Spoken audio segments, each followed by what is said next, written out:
Bueno, ya empecé a grabar. Permítame un momentito.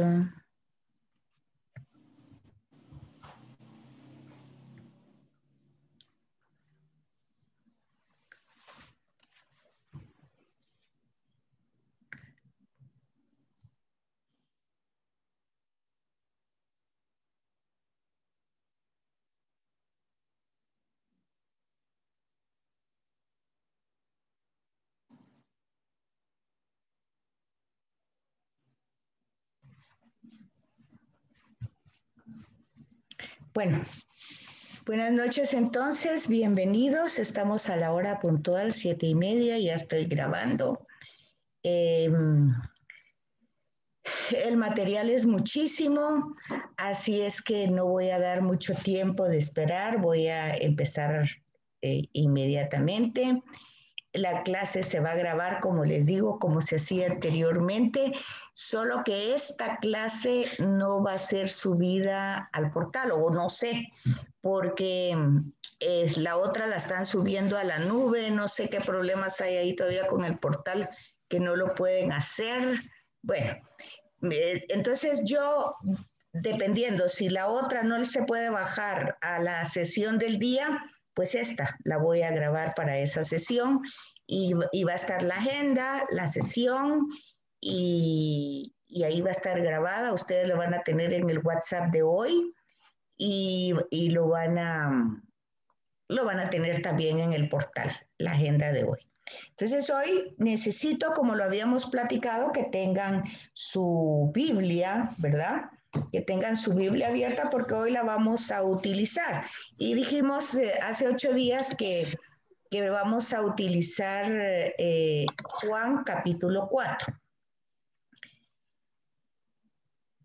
Entonces, bienvenidos a la clase. Ya, ¿quiénes tenemos? Tenemos a quienes tenemos a Héctor, a Juan José y a Luis Ángel.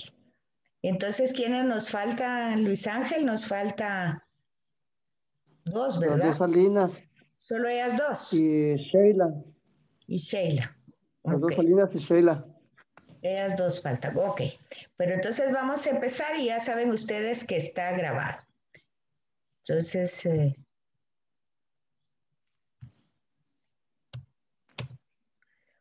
bueno, básicamente vamos a empezar el corpus juánico diciendo que son comunidades que tuvieron sus inicios en las ciudades de la región occidental de lo que hoy es Turquía. Fueron importantes centros de la civilización griega cristiana y en su mayoría fueron destruidas por los árabes o los otomanos. O sea que la introducción que les estoy dando aquí ya tiene una información importante. El Evangelio sufre una especie de procesos de elaboración y esos procesos los hacen las comunidades que les van a dar el nombre de Juan por varias razones que vamos a ir viendo a lo largo del texto. Pero el hecho es de que cuando en la introducción, que no sé si ustedes leyeron, por lo menos la introducción de Juan, ¿leyeron? ¿Leyeron la introducción del Evangelio de Juan? No, yo Sí, no, Betsy, Betsy. yo estaba leyendo el Evangelio, pero no la introducción. Ok, la introducción es importante. Juanjo, ¿qué decía su introducción en relación al autor? ¿Se recuerda? ¿No? A la mano. No. Que tenía unos apuntes, pero no los tengo aquí a la mano ahorita. Ok, yo les encargo porque así vamos adelantando, fundamentando lo que yo estoy diciendo. Generalmente se va a identificar el Evangelio de Juan con San Juan Apóstol. Igual las cartas, igual el Apocalipsis. Pero yo lo que les estoy diciendo con estos inicios es que el evangelio que tenemos actualmente sufre varios procesos, de 6 a 7 procesos, y esos no pasan de un día para otro, sino que llevan años. Entonces, lo que aparece generalmente en la introducción del Evangelio es quién es el autor, Juan, el apóstol, entiende todo el mundo, el hijo de Zebedeo, ¿verdad? Y el año, van a poner el año 80 más o menos. Entonces, pero es importante que sepamos que el Evangelio tal como nos llega hoy sufrió muchos cambios y que en un primer momento no entraba en el canon. Porque cuando ustedes, era importante que ustedes leyeran la introducción del Evangelio, porque ahí ustedes iban a darse cuenta a quién iba dirigido ese Evangelio. Entonces, en un primer momento es como difícil entender quiénes son los destinatarios, porque como decíamos hace 8 días, la interpretación que se daba de Jesús de Nazaret ya a través de los años, segunda, tercera, cuarta y quinta generación, iba desarrollando distintas mentalidades. Además, fíjense que lo que dice aquí, dice que estas comunidades son de la región occidental de la actual Turquía y que fueron importantes centros. Quiere decir que el Evangelio ya había salido de Palestina. Fíjense que pongan atención a lo que yo les estoy diciendo, porque esta es información muy importante. Igual, cuando en Marcos se dice de que Marcos, sus destinatarios, es una comunidad romana que se había convertido al cristianismo, ojo, que ahí hay que entender que ya salió el evangelio de su contexto judío y está en Roma. Entonces hay que ubicar a los destinatarios pues como ciudadanos romanos, como personas que pertenecen al imperio con esas costumbres, con sus trabajos, y entonces es de entender por qué el tema del martirio y tantas cosas, porque ser cristiano era tener una mentalidad, era tener una forma de pensar, de ser totalmente distinta. Pero el saber quiénes son los destinatarios del Evangelio nos ubica de darnos cuenta de que el Evangelio ya salió del entorno judío, que ya está siendo la persona de Jesús, está siendo reinterpretada y que sus palabras en arameo se están transmitiendo de tal manera a un grupo de gente que tienen otra cultura, otra mentalidad, para que estas personas conozcan no solo a la persona de Jesús, sino su mensaje. Lo mismo pasa con Lucas. Pues Lucas, cuando dice que está dirigido a los griegos, pues entonces veamos que es de una mentalidad griega. Jesús era un aldeano judío de Palestina, de la Galilea de Palestina. O sea, entonces esa ubicación es sumamente importante que nosotros lo tengamos claro. Y el único evangelio, por lo menos sus destinatarios podría ser los judíos convertidos al cristianismo, es el de Mateo. Entonces nos vamos a dar cuenta de que ahí hay grandes referencias del Antiguo Testamento, cosa que no pasa. Perdón, Betty, perdón. Una consultita. Yo entendí que está situado en la iglesia en Éfeso, ¿verdad? ¿Cuál? ¿El Evangelio de Juan? De Juan, correcto. Pues es que por eso, mire aquí que Porque dice. yo estaba viendo que era Éfeso, a una comunidad de cristianos y cristianas que ya vivían en la presencia de Jesús, que ya hacían bautismos, que, o sea, pero entonces sí, ya estaban en la jugada, digamos, pues. Vaya, pero estamos hablando de 300 años después, cabal lo que usted está diciendo. Estar en la jugada no quiere decir que pasó al día siguiente. Quiere decir que ya la iglesia se está institucionalizando. Quiere decir que ya Constantino ya se convirtió al cristianismo. Quiere decir que todo se está escribiendo con una mentalidad ya eclesial. ¿Por qué es tan radical entonces para hablar, Juan? Porque cuando ustedes ven, ya se está dirigiendo a una herejía que es los gnósticos, que ellos tienen, claro, una creencia de Jesús, pero una creencia como que Jesús es Dios, pero no es hombre. O sea, es apariencia de hombre. Siempre pongo el ejemplo de Superman cuando doy esto. O sea, Superman en su presencia de Clark Kent no es humano, él es, incluso ni debería de llamarse man, no es Superman porque no es hombre, es de otro planeta, según la historieta, ¿verdad?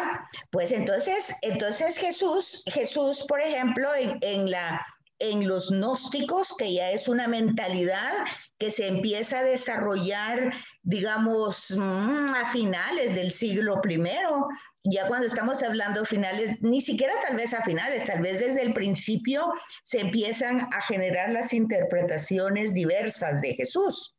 Entonces se dan cuenta ustedes de que uno de los objetivos del Evangelio es presentar realmente una postura mucho más clara de Jesús, porque ¿cuál es el problema realmente si no se acepta que es 100% humano? ¿Cuál creen ustedes que es el problema? La pregunta, Betsy. ¿Cuál es el problema si yo no confieso a Jesús verdaderamente hombre? ¿Cuál es el problema? ¿Hay o no hay problema? Por supuesto que sí hay problema, porque si no fuera hombre, entonces, si solo fuera Dios, estaría el problema de que no se hubieran cumplido las escrituras anteriores del Antiguo Testamento. Pero ¿cuál sería concretamente el problema? ¿Cuál sería en concreto? Bueno, no se cumplió, pero bueno, ¿cuál no sería el Mesías? Pero bueno, ¿cuál sería concretamente, según nuestra fe católica cristiana, cuál es el verdadero problema de no confesar a Jesús verdadero hombre? ¿Hay o no hay problemas? Ya dice Juan José que sí hay. ¿Cuál es? ¿Cuál es? Sí, la resurrección, o sea, imagínense, no, ¿de qué me sirve que se resucite si no haya sido hombre?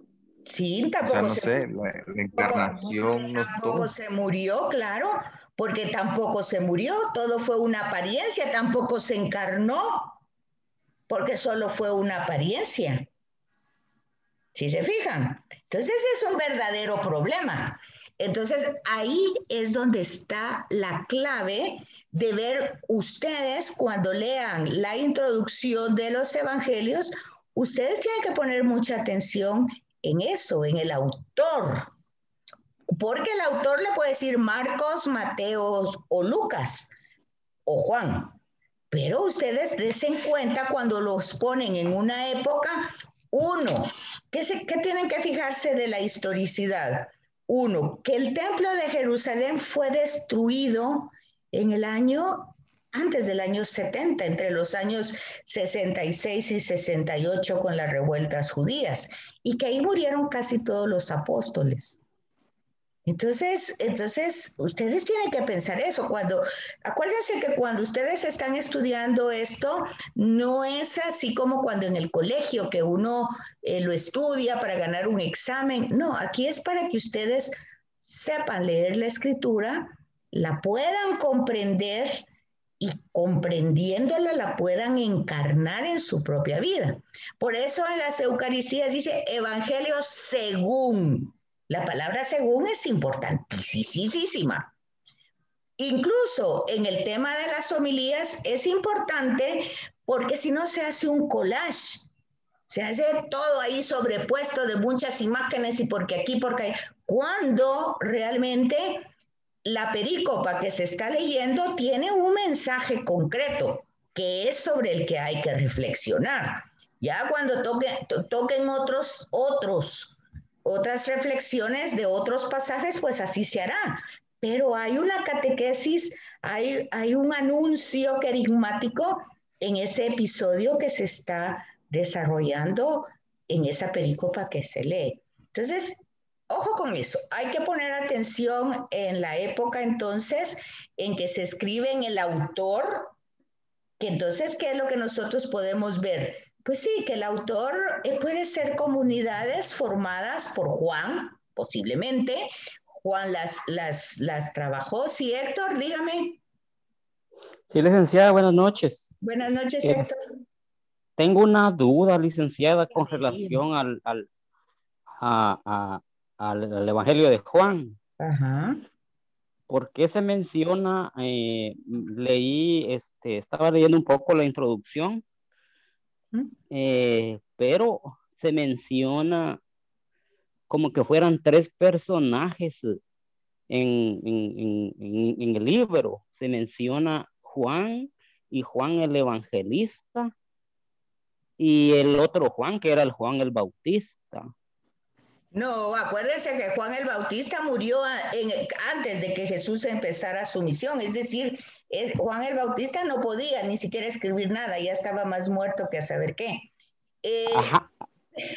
Hay muchos Juanes, pero es lo que les estoy explicando ahorita. No hay solo dos, aquí está, mire, dice, son comunidades joánicas que tuvieron su inicio, comunidades, no es una, son muchas. Entonces, en este trabajo de recopilación de información, de desarrollar, de escribir, porque acuérdense que primero todas estas narraciones fueron orales, fue hasta con el tiempo. Entonces tenemos una primera edición, por decir así, o por una primera escritura, un primer acercamiento escrito más o menos en el año 80, que es casi lo que dicen la mayoría de las Biblias en la introducción. Pero luego vamos viendo, cuando ya se estudia el texto, qué es lo que vamos a hacer, que han habido muchos cambios a lo largo de la elaboración del texto tal como nos llega hoy.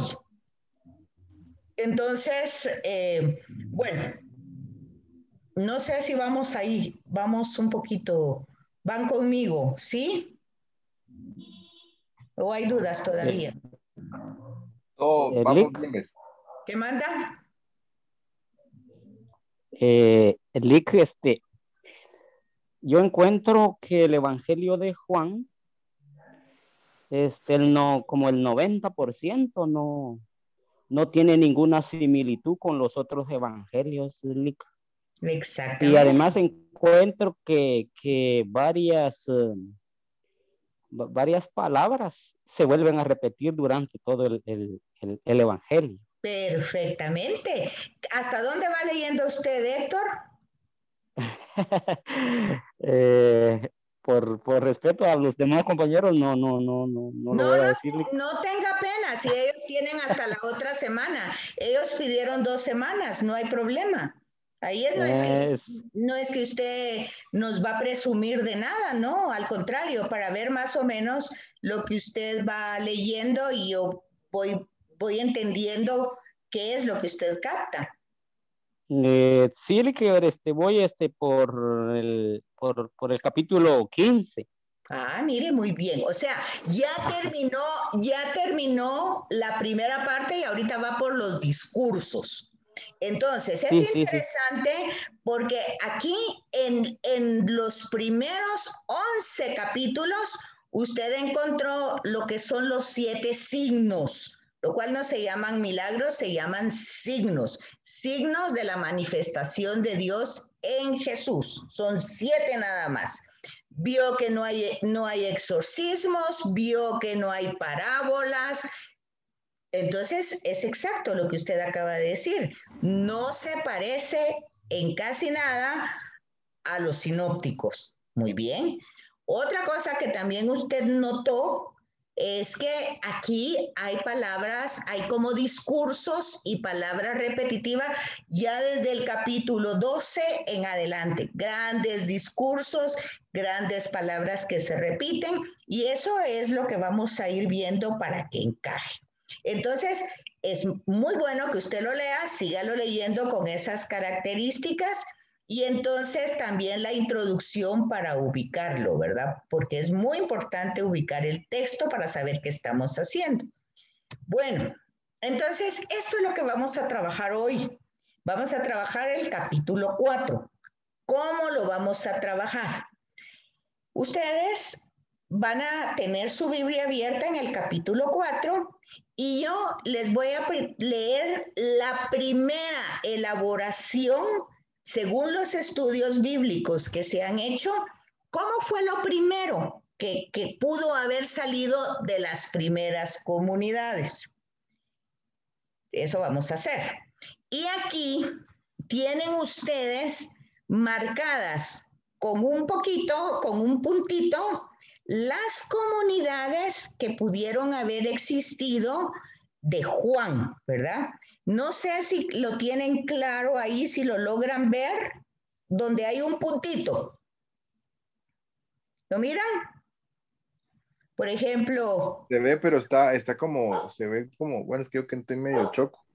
No, sí se ve un poquito borroso. A mí también me está costando. Yo también pensé que era por mis deficiencias ópticas, pero sí está un poquito borroso, creo yo. Que es una foto. Yo tomé una foto porque no encontré un mapa parecido al que está en el libro y entonces por eso está ahí sobrepuesta. Es una foto. Entonces yo quería ponerle aquí, pero también me sale una. Aquí está un puntito. Permítame un momentito para que ustedes lo vean. Entonces, espérenme un poquitín. Para que ustedes vayan marcando en su hojita o algo, para que vayan viendo. Bueno, entonces tienen, en esta parte de aquí, tienen un puntito donde puede ser, sale con esa crucita, pero no importa. Ahí dice Sidón. Entonces, ahí está Sidón. Después hay otra que hay aquí arribita que está en la parte norte. Esta es la parte norte, ¿verdad? Es donde dice Calcies o Calcia. Después tenemos otra que es aquí, Damasco, que la tienen ahí. Todas esas son comunidades joánicas. Quiere decir que son comunidades donde se formaron grupos convertidos al cristianismo con una mentalidad gnóstica. Cesarea de Filipo. Luego tenemos aquí Gadara, dice. Gadara, es esta. Después tenemos aquí Gerasa. Fíjense, esa ya es lugar, toda esta parte es pagana, si ustedes se dan cuenta. Vamos a ver qué otra tenemos. Tenemos en Betania, tenemos uno en la parte sur, por aquí abajo, por aquí está, ahí está Betania. Entonces, vean que aquí ustedes pueden notar algo, que donde se habla de un signo, por ejemplo, Caná, aquí tienen, ahí está, las bodas de Caná, es una comunidad, posiblemente familia de Jesús, joánica, ¿verdad? Después de Caná tenemos Tiro, que está abajo, ahí tenemos otra, a Tiro. Después tenemos Samaria aquí, ¿verdad? Pero es básicamente, ahorita vamos a ver, dice, en Séforis, en Caná, en Gadara, en Gerasa, en Filadelfia, en Qumran, en Betania, donde estaban las hermanas, esas ya van en la parte sur, ¿verdad? En Jerusalén, Jericó, Efraín, esas son las que ya están aquí con puntito. Efraín, Jericó, Jerusalén, por aquí está Betania, aquí arribita está Betania. Y aquí donde está Samaria, acuérdense ustedes que donde encuentra Jesús a la samaritana es en Sicar, ¿verdad? Entonces, los estudios literarios dicen que todas estas, por eso dice aquí, mapa de las comunidades juánicas. Voy a apagar la luz porque me miro toda fantasmal con esa luz, ¿verdad? Ya no me miro tan fantasmal. Bueno. ¿Qué es lo que les quiero decir con este mapa?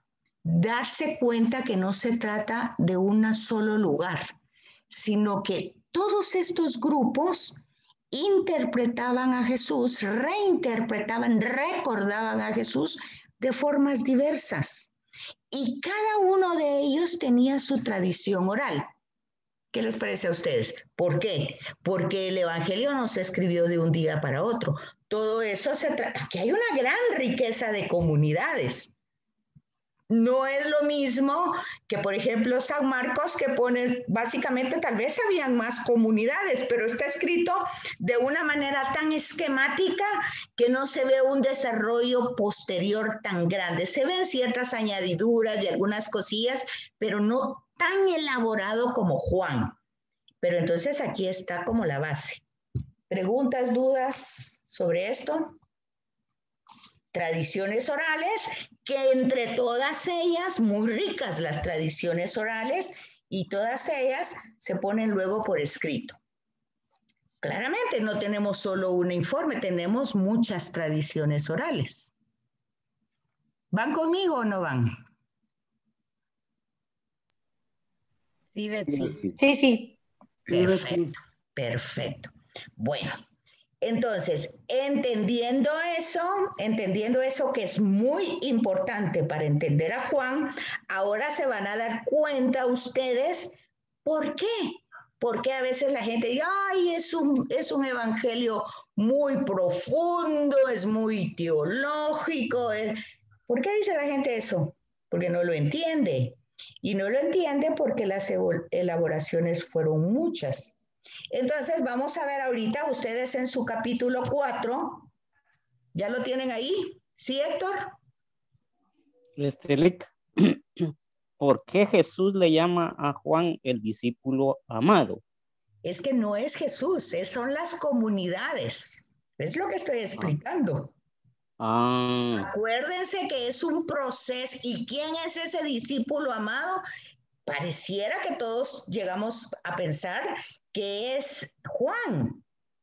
Pero es lo que estoy diciendo. Eso ha tenido un proceso más largo, tan largo, que cuando se quiere introducir en el canon, pues se quiere poner a un testigo, un testimonio. Miren, los escritos del Evangelio no son historias, no son biografías, no es la vida de Jesús, son testimonios. Testimonios.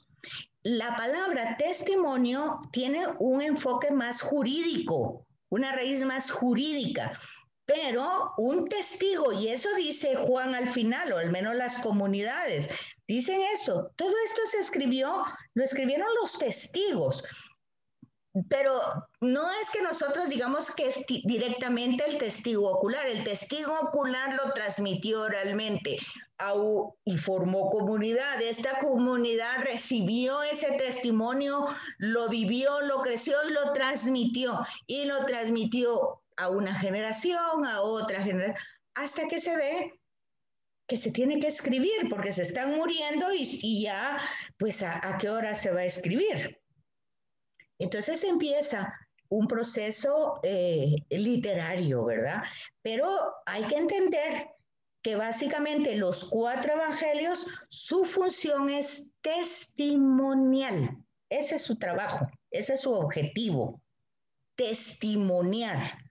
Entonces, de acuerdo a cómo los destinatarios de ese evangelio van a comprender ya por la cultura, ya por el idioma, ya por todo lo que ustedes quieran, las comunidades hacen accesible las palabras de Jesús, la geografía donde coloca esas palabras, las relaciones. O sea, es decir, las comunidades van a ir creando los escenarios, las historias, las narraciones para hacerlas comprensibles. ¿Sí me lo comprenden? ¿Sí van conmigo? Sí, Betsy. Ok. Bueno, saben que en 6 minutos se va a apagar esto y volvemos a conectarnos de la misma manera, ¿verdad? Entonces, por el momento, veamos el capítulo 4 entonces. Yo les leo cómo fue, según los estudios literarios, cómo fue el primer, digamos, la primera tradición básica, por decir así, la primera tradición, la primera, digamos, el primer escrito. O sea, ¿se acuerdan que cuando ustedes estudiaron los sinópticos, ustedes vieron que Marcos un poco, que se coloca como el primero que fue redactado, es esquemático, se pone más o menos en el año 50, y se dice que él tiene lo que hubo al principio escrito, lo que se escribió primero antes de Marcos, fue una colección de dichos y hechos de Jesús que se llama el documento Q o Kelet, porque eso fueron los estudios alemanes, ¿verdad? O sea, fue en Alemania donde acuérdense que todo el tema del estudio bíblico viene por toda la situación del protestantismo, ¿verdad? Entonces, todo ese análisis literario, todo ese ubicar a Jesús realmente como un personaje histórico 100% humano, no como un mito, no como una leyenda, todo eso empieza desde Alemania, siglo XVIII, siglo XIX, todo ese proceso de Martín Lutero con toda la fuerza política imperial que había en aquel tiempo. Nosotros todavía no existíamos como una raza mestiza, hasta apenas nos estaban descubriendo, conquistando todo eso. Vean que, por ejemplo, este año apenas se van a celebrar 200 años de independencia. O sea que nosotros somos una raza joven, pues nueva. En cambio, Europa, pues es el viejo continente, como dicen, ¿verdad? Ya tenía años, ya no digamos China o toda la parte de Oriente o Egipto, todas esas áreas, pues era el mundo antiguo. Nosotros éramos una población que apenas empieza a descubrirse. Y ellos pues ya estaban en un gran problema de imperios, de pleitos de reyes, de guerras por tener el poder, por tener más lugares. Acuérdense ustedes de todo lo que fue Roma. Roma abarcó Europa, Asia, parte de Asia y parte de África. Entonces, todo eso nosotros lo tenemos que tener claro porque cuando Jesús se encarna en la historia. No, él no baja así como que es algo abstracto, se encarna en la historia. Entonces nosotros para entender la escritura tenemos que tener un contexto histórico y luego también tenemos que tener un contexto literario, ¿verdad? Que los textos no bajaron del cielo, son revelación e inspiración de Dios porque hay una verdad revelada, pero hay una construcción humana con un lenguaje, con una costumbre, con una escritura, con tradiciones, todo eso está. Y eso lo tenemos que tener claro. Se supone que ustedes lo tendrían que tener claro ya, porque ya estudiaron los sinópticos. Entonces tenemos un primer texto, por decir así, un primer evangelio, que surge igual que el de Marcos, de una colección, pues si no era el Q de dichos y hechos, otra colección diferente que sería de signos. Entonces decíamos hace 8 días que el Evangelio de Juan se puede dividir como en 2 libros o en 2 tomos o 2 partes. Primero el prólogo, que casi lo abarca gran parte del capítulo 1 hasta el versículo 19 o 20, creo yo, y luego ya entra hasta los signos, sea el libro de los signos, que puede ser que el primer evangelio tuviera como base una colección de signos, ¿verdad? Y luego que terminan en el capítulo 11, y luego del 12 en adelante hasta el final, que es el 20, entonces tendríamos el segundo tomo o la segunda parte del libro, que ahí vamos a encontrar discursos, pues básicamente es cómo Jesús llega a la pasión, muerte y resurrección, y antes de eso, pues sus discursos, sus diálogos y todo eso que ustedes van a ver como parte repetitiva. Entonces nosotros tenemos un primer evangelio. Tenemos de todas esas comunidades lo que hace que surjan los evangelios, que es la pasión, muerte y resurrección de Jesús. O sea que tenemos tradiciones básicas de colección de signos y del relato de la pasión.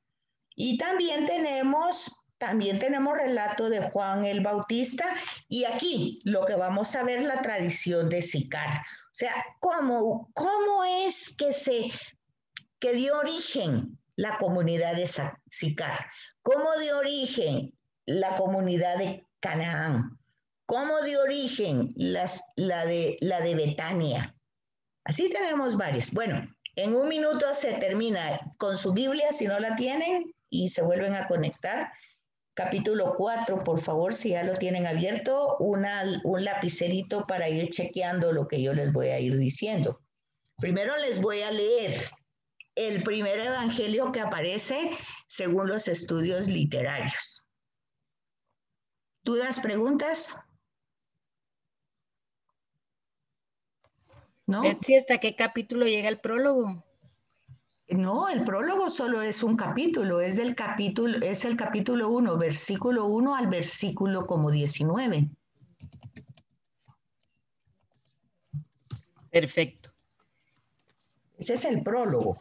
Luego ahí ya empieza entonces todo lo demás que ¿se acuerdan que les dije? Que si ustedes ponían atención